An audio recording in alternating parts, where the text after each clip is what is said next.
Welcome back.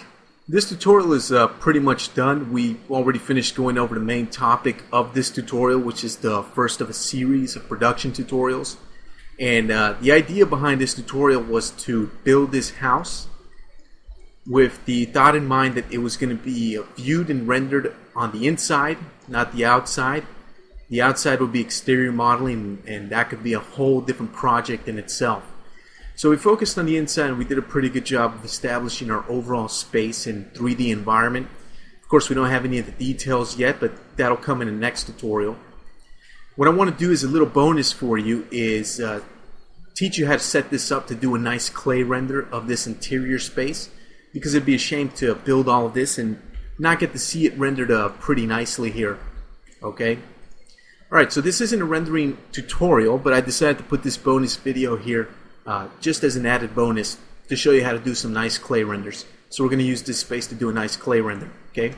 If I hit Shift and Q to do a render, this is what I get right now. I'm using the default scanline renderer from 3ds Max, which is a pretty good, strong renderer. But 3ds Max comes with the Mental production renderer, which is a very, very good renderer used in the industry. So we're going to go ahead and use that. I'm going to show you how to set up a clay render using that. So very quickly, I'm just going to go through the steps here so we can set this up. And first thing we want to do is go to the rendering menu, and we want to go to render setup. Shortcut is F10 on the keyboard. That's going to open up the render setup window. You can see up here in the top it says default scanline renderer. What we want to do is switch over to the Mental Ray renderer. So to do that, I'm going to close all of these rollouts, and the last rollout here is the assigned renderer rollout. You'll see on the production it says default scanline renderer. So let's go ahead and switch it out. Let's click on this button over here, and now let's choose the Mental Ray renderer from the list. Once we do that, some of our tabs here changed to show us that it's the Mental Ray renderer, because the Mental Ray renderer has different options than the default scanline renderer. Okay?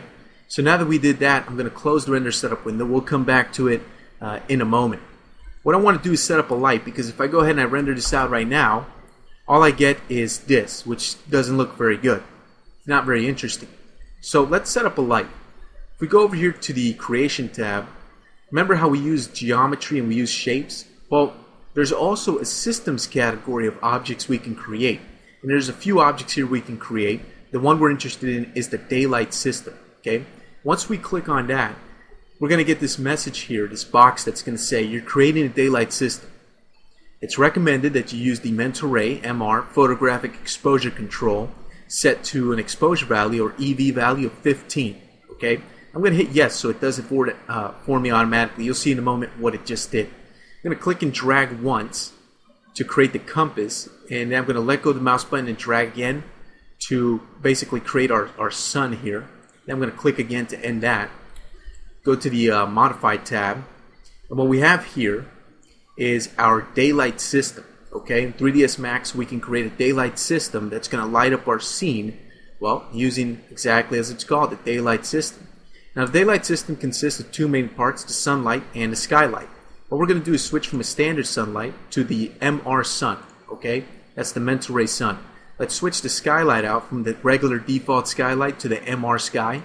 And once we do that, we get another dialog box here that says you're creating a Mental Ray sky. It's recommended that you also add a Mental Ray physical sky environment map. Would you like this to be done automatically? I'll hit yes. Please do it automatically for me. Okay? Now if I render this out, this is what I get. I basically get myself this default sky background. And if I render while facing up towards this icon here, which represents the sun, you notice that we can see a sun in our scene. Okay? And all of this is created for us automatically. But our house geometry here still doesn't look too good. It's using default materials, which don't work too well with Mental Ray. They can work, but they won't look too well. Let me make some changes here to the daylight system. Down here we have the Mental Ray sun basic parameters. What I'm going to do is I'm going to change the multiplier from 1 to 3 so it's brighter. If I render that out, it's a little bit hard to tell. It did get a little bit brighter, but we'll see a bigger difference in a while. Shadow softness, I want to increase the samples from 8 to 32 so it looks nice and smooth. It doesn't have any artifacts.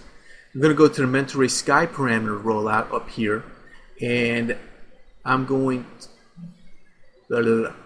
Editor at the video, starting in 3, 2, 1. I'm going to go to the Mentor Sky Advanced parameters right here, and I'm going to take the blur and change it from 0.1, because if I go ahead and render this out, see, here's the environment, the horizon blur back here in the environment. You can see it's a little bit blurred out, but if I change that to say 0.5, what I'm going to end up with is a little bit more of a blur back there, which looks nicer, in my opinion. You don't have to do it, but I'm going to go ahead and do it that way. And let me see what other options. Let me move this out of the way. Let me see what other options I want to change here. I think I'm going to keep it like this for now.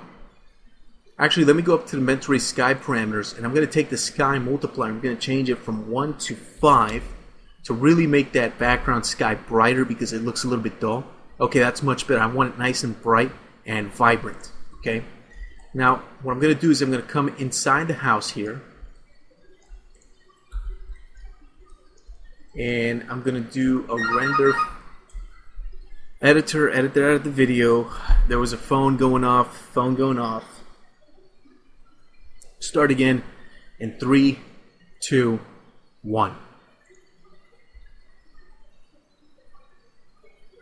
What I want to do here is render this out from the inside, because that's actually what we're focused on, not the outside of this environment. So I'll just do another test render, and this is what we have, right? And it's using indirect illumination final gather. By default, it's using it already. Okay, so we can see a little bit of lighting, barely nothing. It looks just pitch black in here. So I'm going to close this. What I'm going to do next is I'm going to go to the rendering menu, and I'm going to go to exposure control. So I'll click on that, and the environment effects window opens up. And you can see here we have the Mentor photographic exposure control, and down here we have the exposure control parameters, and we can select the preset. So what I'm going to do is I'm going to select the preset here, physically based lighting, indoor daylight. Okay, and if I go ahead and I render this out again, what's going to happen is everything's just going to brighten up. Okay, yeah, let me go here. Let me just move some stuff around so you can see this a little bit better. Okay, now the EV, or exposure value, is what's determining the brightness right now. As I change this, my shutter speed, aperture, all these parameters update automatically for me. So what I'm going to do is I'm going to increase my exposure value here. You know what? The aperture is not changing. Editor, I made a mistake on the whole EV thing. Start again in 3, 2, 1. So it's a little bit too bright. I'm going to take this. So it's a little bit too bright. I'm going to take the exposure value, or the EV value over here, and I'm going to change it from 10 to something higher. I'm going to go to 14. 14 is going to look a lot better. And although it seems kind of backwards, the higher the number, the darker the scene. Okay, the lower the number, the brighter it's going to get. Okay, that sounds like it's backwards. That's just the way it is. Just bear with it. I'm going to take the highlights to burn here, and I'm going to reduce that to 0.1. I'm going to take the shadows, knock that down to 0.1 as well, and everything else I'm going to leave alone right there. Now, if I render this out again, this is what I'm going to get here. Okay, doesn't look like much of a difference, but we're getting there. Over here, the gamma is disabled. Now it says we recommend turning it on. I also recommend that you turn it on. Okay, so I'll hit the setup window, and it'll take us straight to the gamma correction. I'm going to turn gamma correction on. Now you could do gamma correction at a value of 2.2. I like to use a value of 1.8. In my opinion, 2.2 just looks a little bit too washed out for me. So I'll hit OK. And you can see the gamma already takes effect. You don't even have to render it again. It just applies it automatically, which is a great thing. All right, now I'm going to close this window. I don't really need it anymore. And now what I'm going to do is one of the most important things here. If you notice, we're using all those default materials that the objects were simply created with once we made them. Now what I'm going to do is I'm going to go to the material editor, and you can get that easily by going to the rendering menu and going to material editor, or hitting M on the keyboard is the shortcut. Okay, in the material editor, I'll select the first slot. I'm not going to go over the whole material editor simply because we can dedicate hours and hours of another tutorial just to that. So I'm going to select the first material slot up here in the upper left. Really doesn't matter which one, but I'm going to go with that one. Over here in this button that says standard, I'm going to click on that. Now we're going to get the material map browser. Now you notice that these materials have different colored little spheres next to their names. Well, the ones with yellow means that they're mentor materials. So if you don't see these loaded up here, it's usually because you don't have mentor loaded up. So what you have to do is assign mentor as the renderer, as the production renderer, and these should show up with the little yellow spheres next to them. Okay, there's lots of mentor materials you can use. I'm going to go ahead and go with the Pro materials down here, and I'm going to choose wall paint. Just to make myself a generic gray or whitish kind of wall paint shader. I'll hit OK. And on the shader parameters change, by default the wall paint is sort of red. Now let's apply it to all the objects here in our scene. So I'll just zoom out here. I'll select all this stuff here, all the geometry basically. I'll come back inside to render this out from in here.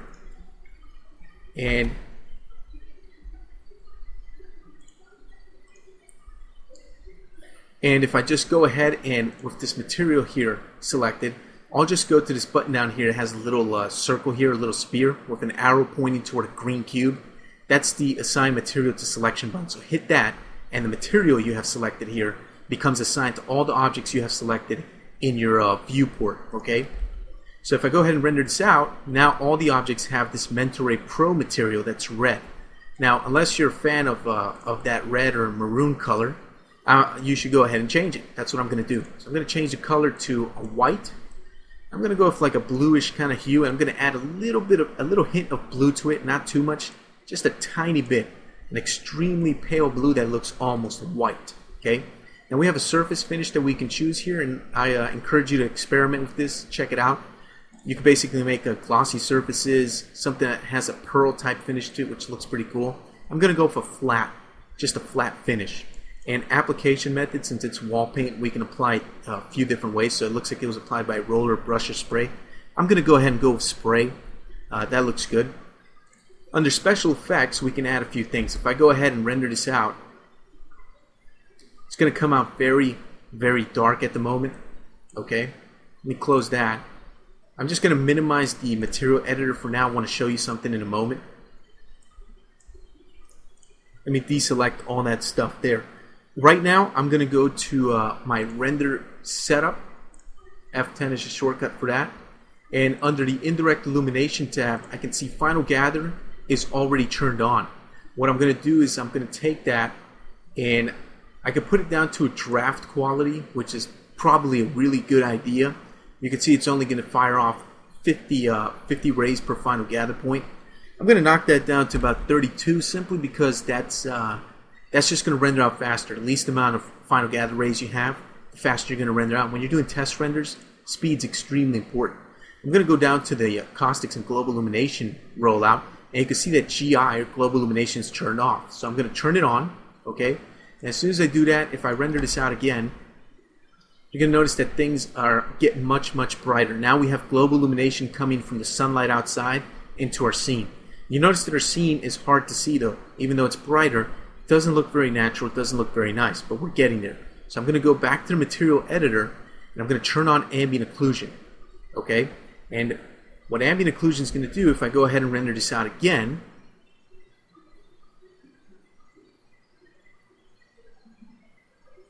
basically now we can see more details in the scene. We can see the edges of the walls where they connect. We can also see the details in the front doors. Okay, so things become a little bit more visible and pop out a little bit more thanks to ambient occlusion. What I'm going to do is I'm going to take the ambient occlusion max distance here. I'm going to increase it to 1 foot. I'm going to take the samples here, increase that to 32. That way we get some nice smooth ambient occlusion. The round corners parameter I'm going to turn on as well. What that's going to do, it's going to cause a fake beveling effect on all the straight edges. So if you render them out from up close, it won't look like a razor edge. It'll look like a nice soft beveled edge, even though we didn't have to go and do it to the geometry, which of course saves us work and time. Okay, so let me go ahead and render that out again, and the ambient occlusion effect will be probably a little bit stronger. Okay, it's a little bit softer and spreads out a little bit more, little subtle detail, but it does make a difference. Okay, all right. So I'm going to say that I'm happy with my material settings here. I'm going to close the material editor. Okay, so we're starting to get there. Back in the render setup window under global illumination, I'm going to take the global illumination multiplier here, and I'm going to increase it. I'm going to take it and I'm going to increase it to 2. So now if I render this out again, my global illumination is going to be brighter. And as you can see, it is brighter. So we can see a little bit more in our scene here. Now, the first thing you notice is that our scene's not very bright. That's because of the direction of the sunlight. Let me close this stuff here. If I go back outside, I'll see my sunlight is right on top of the building, so all of it's being blocked by the roof. What I'm going to do is, if I go over here to the Modify tab here, there's a button that says Setup.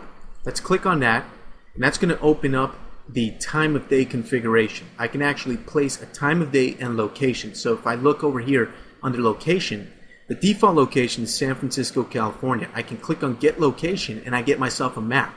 And wherever I click on the map, it'll go to the nearest city that's in this list of locations. Okay, we can switch the map from North America to South America. We can go to Australia, Europe, Africa, anything here. I'm going to go to North America. I'm going to go to Miami, Florida, since that's where we're located. I'll hit OK. Alright, and that's going to change the latitude and longitude to match up with the location on the Earth that I chose. The other thing I can do is come up here to the time of day settings, and by default it's set to 1200 hours, which is noon. I can set it to 1400 hours, which is 2 o'clock in the afternoon. I'm going to put it at 1000 hours, 10 in the morning. You can also choose the month, day, and year. Okay, so it's a very powerful daylight system. Now you can see the sun is going to come in through the front windows there.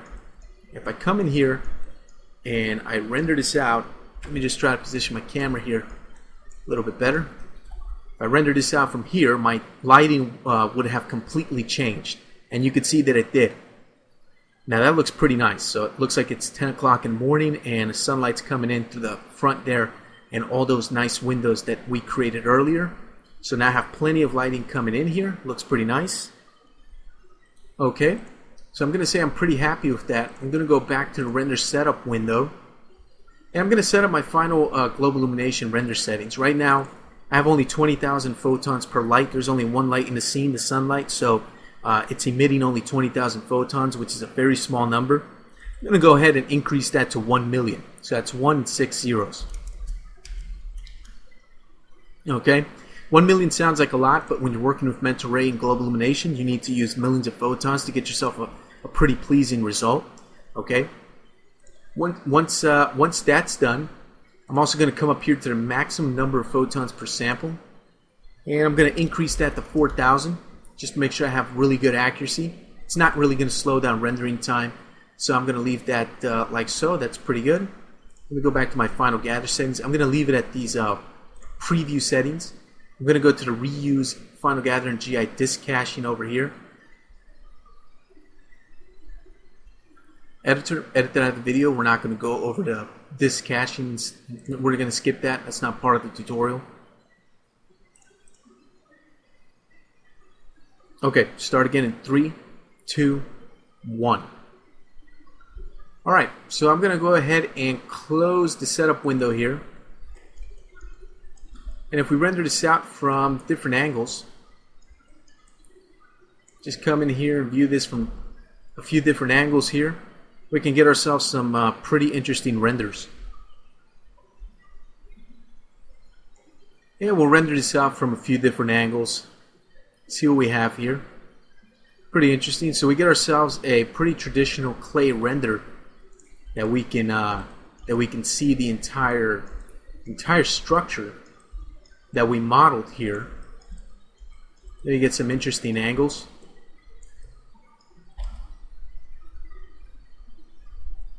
And I'm just skipping ahead in the video, skipping most of the render time here, just so you don't have to sit here seeing this render over and over again. So in case you're wondering why it's rendering so fast, that's why. Okay, so it looks pretty cool. We've got ourselves a nice daylight system. And I encourage you to go ahead and render this out from different angles and play around with the lighting a little bit and the material, the wall paint and all that stuff, and see what you can come up with. Okay, so that's going to do it for this tutorial. I want to thank you for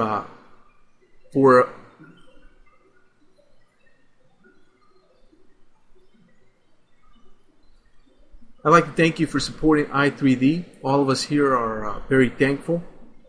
If you have any questions, comments, or anything like that, feel free to come to our website, visit our forums, and just drop us a line. Tell us what you think, what you'd like to see in training, or any opinions or thoughts or anything like that. Or if you have any questions or need any help with anything with 3ds Max 2010 or 3D in general, let us know. Okay? Alright, so thanks a lot for watching. This does it for the first volume in this production series of training products.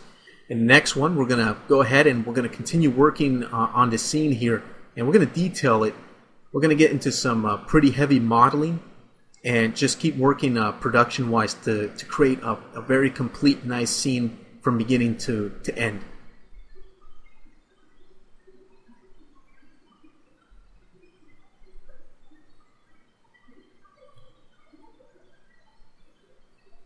Thanks again, and I'll definitely hope to see you in the next volume in this series of tutorials.